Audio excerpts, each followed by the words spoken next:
Sobre una cuerda a punto de partirse soy un pequeño volatinero, una sombra de la sombra real, lunático de dos lunas oscuras.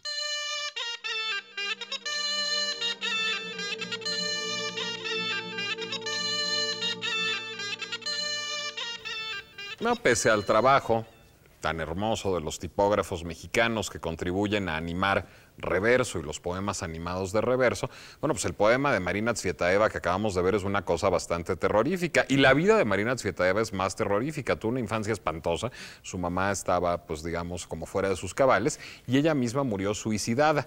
Todo esto son condiciones que a veces, no de manera unívoca, pero que a veces se asocian a la locura. Y de la locura vamos a hablar en Reverso esta noche. Soy Nicolás Alvarado y me da un gusto verdaderamente delirante, es el término que debería emplear, darles la bienvenida a esta emisión dedicada a explorar estos puentes tan frecuentemente citados entre la poesía y la locura. A veces se habla de una relación endémica entre poesía y locura, a veces se habla más bien de una puesta en escena de locura desde la poesía, y hoy vamos a explorar esto en Reverso. Pero antes déjenme contarles qué vamos a tener hoy. Hoy una emisión de Reverso al borde del quiebre psicótico. Por ejemplo, Sandra Lorenzano y Daniel Sada se enzarzarán en una discusión casi delirante a propósito de la locura y sus presuntas bondades o maldades. En nuestro poema gestual, Verónica Langer padecerá harto. En el perfil de nuestro poeta principal hoy, que será Emily Dickinson, hablarán Argentina Rodríguez, investigadora de la UNAM, y Alberto Blanco, escritor. Y finalmente, a partir de un deschavetado poema de Dickinson, Beth nos hará un cómic. Idea, por cierto, psicótica. Pero bueno, antes de esto, tratemos de asir esa inaprensible locura. Vamos al reportaje. Para bien o para mal, esta era se caracteriza por una epidemia de diagnósticos cuya finalidad es identificar si nuestras fallas son de origen o una reacción al medio. Y sin embargo, seguimos preguntándonos si el loco nace o se hace.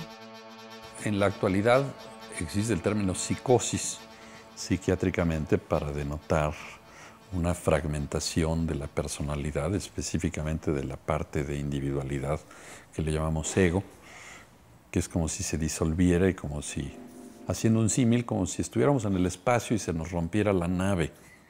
Entonces quedamos expuestos a todas las inclemencias del inconsciente. Entonces eso es en lo que consiste la locura actualmente.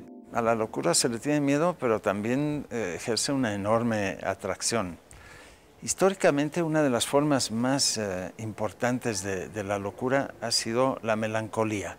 Hoy en día la melancolía es una idea que han retomado desde la época romántica o modernista los poetas y los escritores. Pero antiguamente la melancolía era posiblemente la forma más dañina, perversa y agresiva de la locura. Desde el tiempo en que encadenaban a los pobres locos durante años, sí, ya se ha humanizado afortunadamente muchísimo esta parte del conocimiento. Hoy en día los manicomios han desaparecido. Hoy en día se utilizan, digamos, formas químicas de control. Tenemos que los locos, entre comillas, hacen una vida en la calle, en sus casas, se casan, escriben, etc., y no los encierran, o por periodos muy cortos. Es un cambio radical muy grande.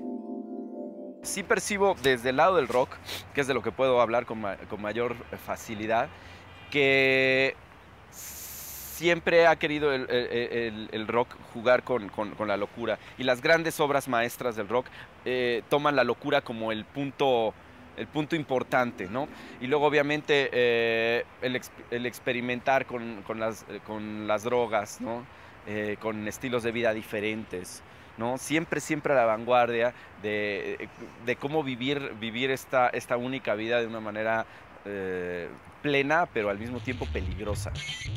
La melancolía está ligada al genio, ¿no? Y en un famoso problema de la colección de problemas de Aristóteles, se preguntan por qué todos los hombres de genio han sido melancólicos. Y la respuesta a esa pregunta sigue influyendo todavía hoy en día en los medios culturales, porque se liga la melancolía, que es esta forma de locura, con la expresión artística.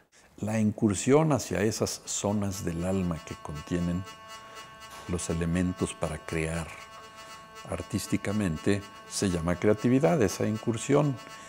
Y lo mismo que nos vuelve locos es lo que nos fragmenta y nos pone en contacto con esas áreas del alma. Cuando eres un artista, dejas que a veces tus instintos te lleven, ¿no? De una manera pasional, dejas de ser racional para ser pasional. A veces definitivamente, como es el caso del rock, el impulso es sexual, ¿no? Totalmente, y eso es algo que tiene que quedar muy claro.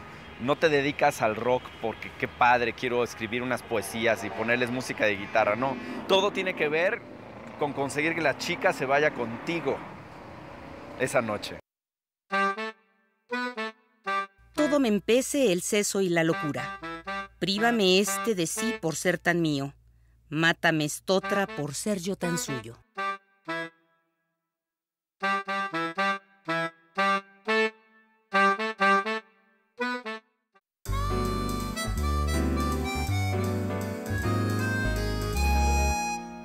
Si tengo la sensación física de que me levantan la tapa de los sesos, eso es poesía. Eso lo dijo Emily Dickinson. Qué mejor poeta para escoger como figura central de un programa dedicado a la locura. Emily Dickinson, quien pasó toda su vida en el pueblo de Amherst, Massachusetts, llevó una vida introvertida y reclusa, aunque llegaría a convertirse después de su muerte en una de las poetas más famosas de lengua inglesa. Cuando tuve oportunidad de visitar Amherst y de visitar la casa en la que ella vivió, creció y trabajó, sorprende ver en qué entorno físicamente tan reducido sucedió todo. En ese cuarto ella creó su paraíso, ¿sí? Y ella se expresa a través de aquello que convive y que ella observa en su paraíso. Toda su obra está escrita sobre una mesita prácticamente de kinder.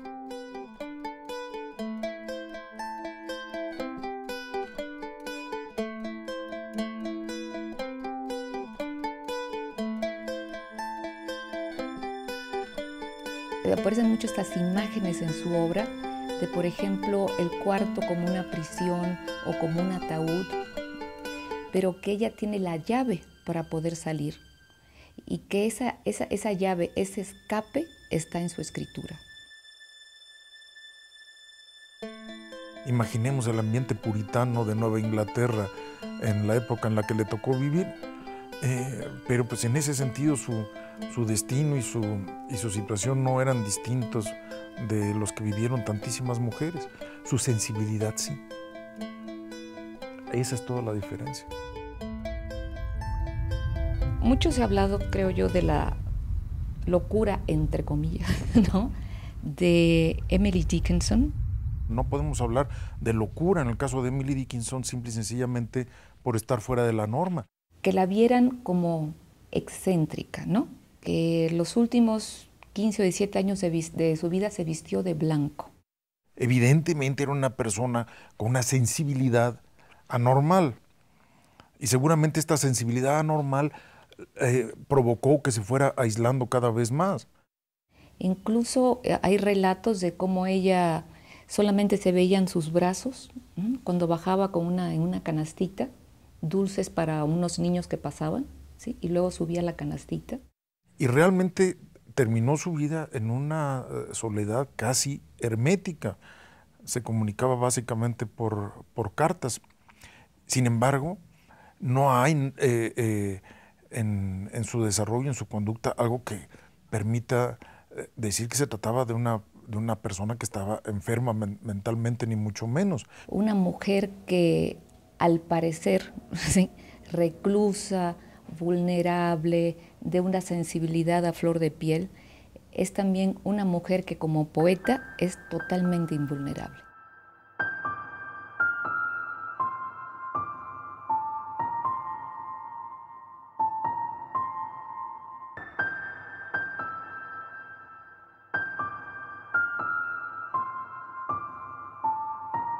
No sé qué tan sorprendida se habría quedado de saber que tantos años después de su muerte, su poesía iba a ser leída, comentada, importante, influyente, que sigue abriendo caminos. Beff es un diseñador gráfico. Beff es un ilustrador. Beff es un escritor.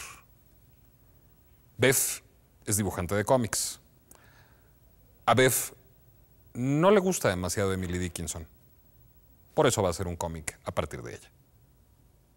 Eso de la locura, creo que es como la suspensión de la razón, en el sentido de que son aquellos momentos en que las piedras se caen para arriba y no necesariamente tienes una explicación o no necesariamente sabes por qué, pero sí creo que es necesaria esa como suspensión de la racionalidad sobre todo en procesos creativos.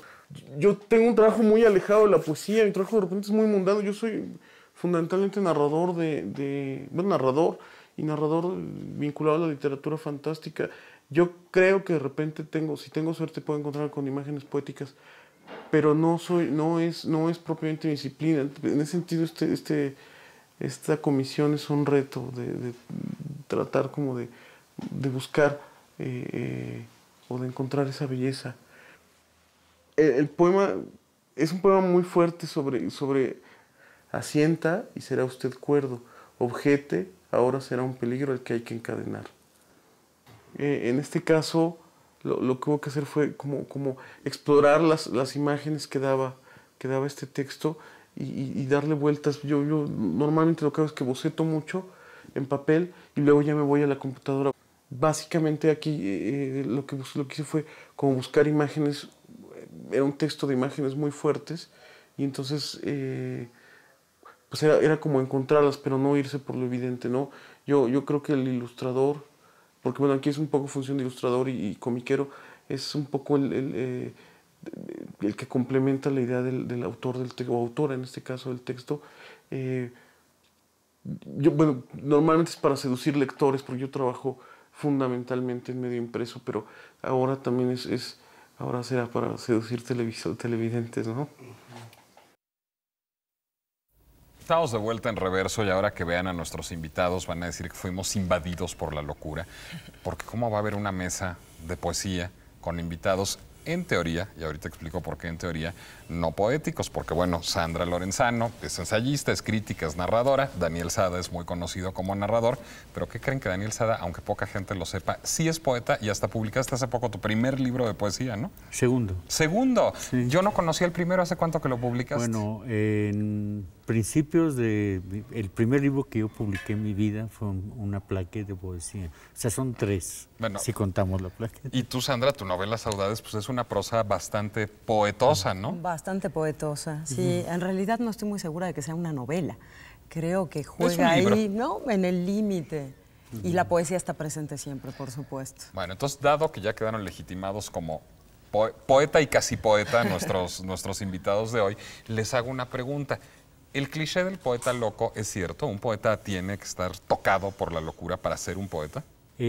Sócrates, a través de Platón, en los diálogos, en el diálogo particularmente de Fedra, dice que el poeta es un loco y que es un poseído, que Dios, a través de esa persona, de ese loco del poeta, se trasmina, digamos, igual que la pitonisa. Bueno, a ver, ¿y tú que eres el poeta de esta mesa? ¿Sí se deja uno poseer por la poesía cuando escribe un poema? ¿Es distinto escribir narrativa? Se supone que el poeta es poseído. Todos tenemos un lenguaje lineal.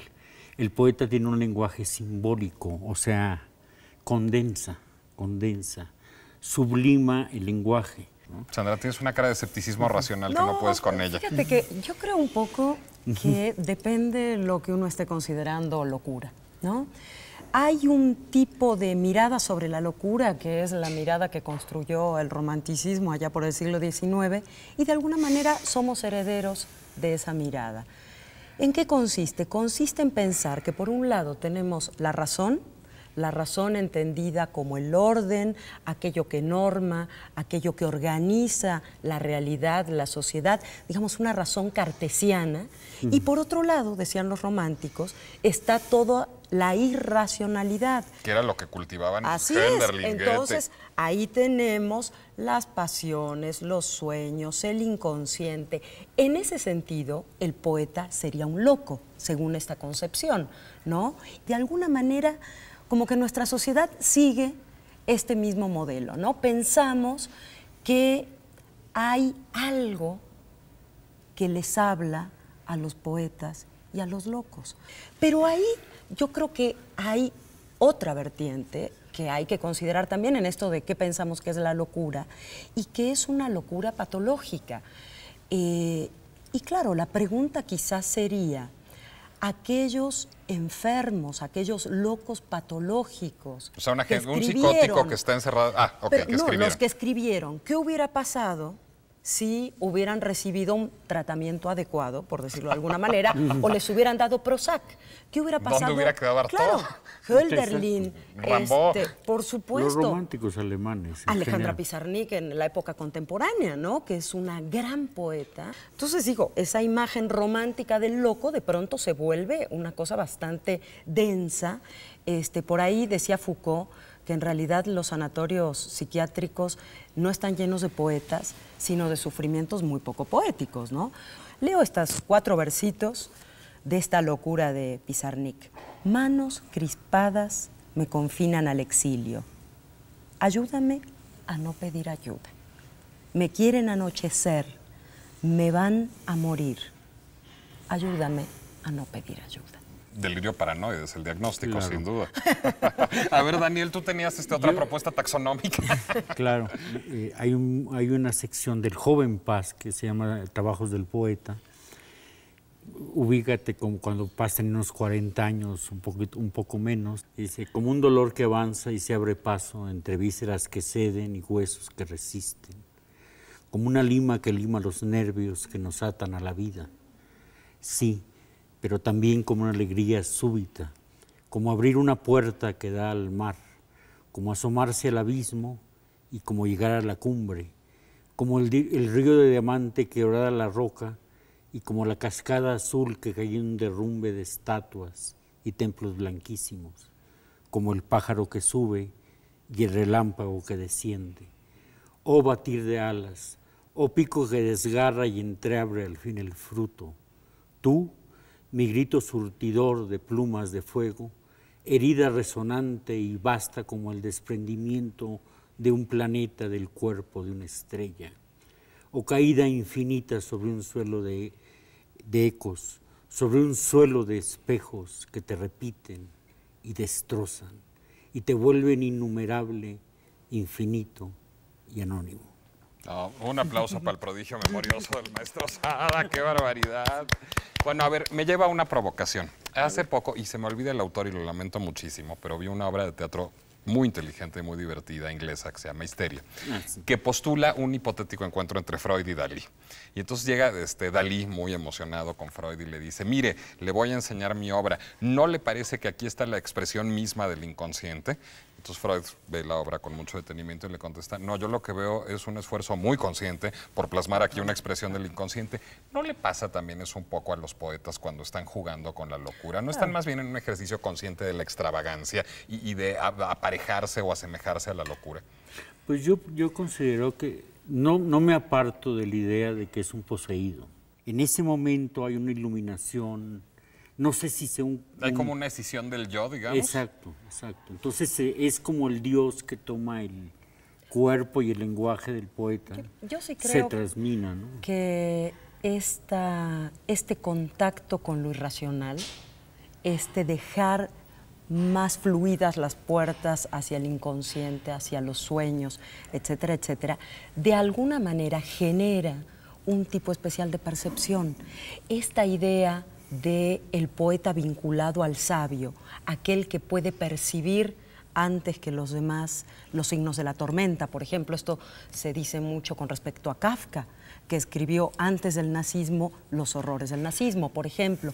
Entonces, esta idea, más allá de si lo consideramos un estereotipo o un arquetipo del loco, sí pudiera haber un cierto tipo de percepción diferente, aunque yo diría que en nuestro momento no tenemos tampoco demasiados ejemplos de esa poesía, primero de la poesía visionaria, ¿no? De las iluminaciones de Rimbaud no tenemos prácticamente nada. Y tampoco ni siquiera de la pose del escritor loco. En realidad somos escritores, en general, que te sientas, escribes a determinada hora y después sales y te ganas la vida, ¿no? Y rompe con este estereotipo de la locura. Ahora, yo quisiera hacer una asociación, digamos, entre lo que llama Aristóteles la poiesis, que es, digamos, el sentido poético no es escribir poesía, sino vivir la poesía.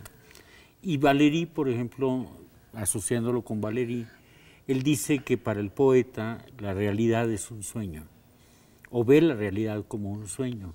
Entonces puede ocurrir cualquier cosa. Y hay que recordar también una cosa que creo que a lo mejor nos resuelve el problema, y es un problema quizás semántico. Recordemos que loco a estas alturas del partido ya no es un término clínico, es decir, locura no quiere decir nada. Si uno va al psiquiatra, el psiquiatra le va a decir, oiga, usted tiene un problema de psicosis, tiene un problema de neurosis, pero loco es un término literario ya a estas alturas. Un problema poético. Un problema Sería poético. buenísimo, ¿no? Que fueras al psiquiatra y te dijeran, usted lo que tiene es un problema poético. Bueno, pues ahí, porque ya nos tenemos que despedir, Sandra Lorenzano, Daniel Sada, muchas gracias por haber estado en Reverso, pero ahí justamente vamos a ver a un actor que tiene un problema poético, a ver si lo logramos curar de su locura.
Finalmente estamos con Bev y lo que no les he dicho es que Bev significa Bernardo Fernández. ¿Cómo estás, Bev? Muy bien, muchas gracias. Y bueno, quiero que te hicimos de plano una maldad, porque no se me ocurre una escritora más alejada de tu universo literario, gráfico o el que sea que Emily Dickinson. ¿Estoy en lo correcto? Totalmente, pero yo agradecí eso como un reto. Comentábamos que el cómic es un género eminentemente narrativo, entonces el hecho de hacer una adaptación a un texto poético fue un reto, porque además incluso mi trabajo literario es totalmente narrativo. ¿Qué te produjo el poema de Emily Dickinson cuando lo viste? Primero me sorprendió la vigencia del texto, ¿no? El asunto además muy vinculado a la vocación contracultural, que es algo que yo que sí he abrazado de toda la vida. Y por otro lado, la conexión con todos los que decidimos no seguir el camino diseñado, ¿no? Entonces, cuando decides no hacer lo que el sistema espera de ti, entonces, pues cobra mucha fuerza este texto en concreto. Y eso fue bonito, trabajar con un texto así para mí. Bueno, pues veamos a Emily Dickinson, heroína contracultural, dibujada por Bev.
La tumba de Emily Dickinson contiene solo una inscripción de 2 palabras. Me llaman, dice.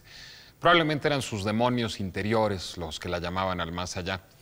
A mí también me llaman, pero no mis demonios interiores, sino los demonios de la cabina que dicen que ya hay que irse y que esta emisión de Reverso ha finalizado. Muchísimas gracias por habernos acompañado. Yo soy Nicolás Alvarado y nos vemos en una emisión acaso más cuerda de Reverso. Muy buenas noches.